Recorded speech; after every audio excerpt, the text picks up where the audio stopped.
Welcome to my channel. ഇന്ന് നമുക്ക് മുരിങ്ങക്കയും ഉണക്കച്ചെമ്മീനും മാങ്ങയും കൂടി ഇട്ട് നാടൻ കറി ഉണ്ടാക്കിയാലോ? ഫസ്റ്റ് തന്നെ നമുക്ക് ഉണക്കച്ചെമ്മീൻ്റെ തലയൊക്കെ ഒന്ന് മാറ്റിയെടുക്കുക. നന്നാക്കി എടുത്തതിന് ശേഷം വെള്ളത്തിൽ നന്നായിട്ട് ഒരു 2 വെള്ളത്തിൽ ഒന്ന് കഴുകിയെടുക്കുക. ഓൾറെഡി റോസ്റ്റ് ചെയ്ത് വെച്ച ചെമ്മീനാണ്, ജസ്റ്റ് ഒന്ന് കഴുകുക മാത്രമേ ചെയ്യുന്നുള്ളൂ. റോസ്റ്റ് ചെയ്യാത്ത ചെമ്മീനാണെങ്കിൽ കഴുകിയതിന് ശേഷം ഒന്ന് റോസ്റ്റ് ചെയ്തെടുക്കണം. മുരിങ്ങക്കായും അതേപോലെ തന്നെ കഷ്ണങ്ങളായി മുറിച്ചതിന് ശേഷം കഴുകിയെടുക്കാം.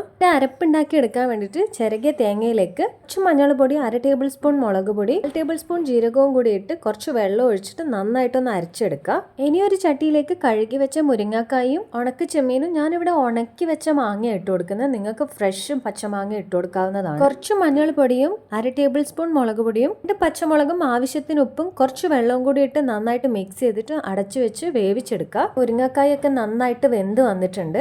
ഇതിലേക്ക് നമ്മൾ നേരത്തെ അരച്ചു വെച്ചേക്കുന്ന അരപ്പ് ഒഴിച്ചു കൊടുക്കുക. അരപ്പൊഴിച്ച് നന്നായിട്ട് മിക്സ് ചെയ്തിട്ട് കുറച്ച് വെള്ളം കുറവാന്ന് തോന്നുകയാണെങ്കിൽ കുറച്ചും കൂടി വെള്ളം ഒഴിച്ചു കൊടുക്കുക. വെള്ളം ഒഴിച്ച് നന്നായിട്ട് മിക്സ് ചെയ്തിട്ട് കുറച്ച് ഉപ്പും എരിവ് പോരാൻ തോന്നുകയാണെങ്കിൽ കുറച്ച് മുളക് പൊടിയും കൂടി ഇട്ട് നന്നായിട്ട് മിക്സ് ചെയ്തിട്ട് നന്നായിട്ട് ഒരു 5 മിനിറ്റ് ഒന്ന് തിളപ്പിച്ചെടുക്കുക. നന്നായിട്ട് തിളച്ച് വന്നിട്ടുണ്ട്. അപ്പം നമ്മൾ കറി ഇവിടെ റെഡി ആയിട്ടുണ്ട്. ഇനി നമുക്ക് ഇതിലേക്ക് താളിച്ചൊഴിക്കാം. അതിന് വേണ്ടിയിട്ട് ഒരു പാനിൽ കുറച്ച് വെളിച്ചെണ്ണ ഒഴിച്ച് കടുക് പൊട്ടിച്ച് കായ്മുളകും കൂടി ഇട്ട് ഒന്ന് പൊട്ടി വരുമ്പോൾ അതിലേക്ക് കുറച്ച് ചെറുള്ളി ചോപ്പ് ചെയ്തതും കൂടി ഇട്ട് ഒന്നൊരു ബ്രൗൺ കളറായി വന്നു കഴിഞ്ഞാൽ അതിന് കറിയിലേക്ക് ഒഴിച്ചു കൊടുക്കുക. അപ്പം നമ്മളെ കറി ഇവിടെ റെഡി ആയിട്ടുണ്ട്.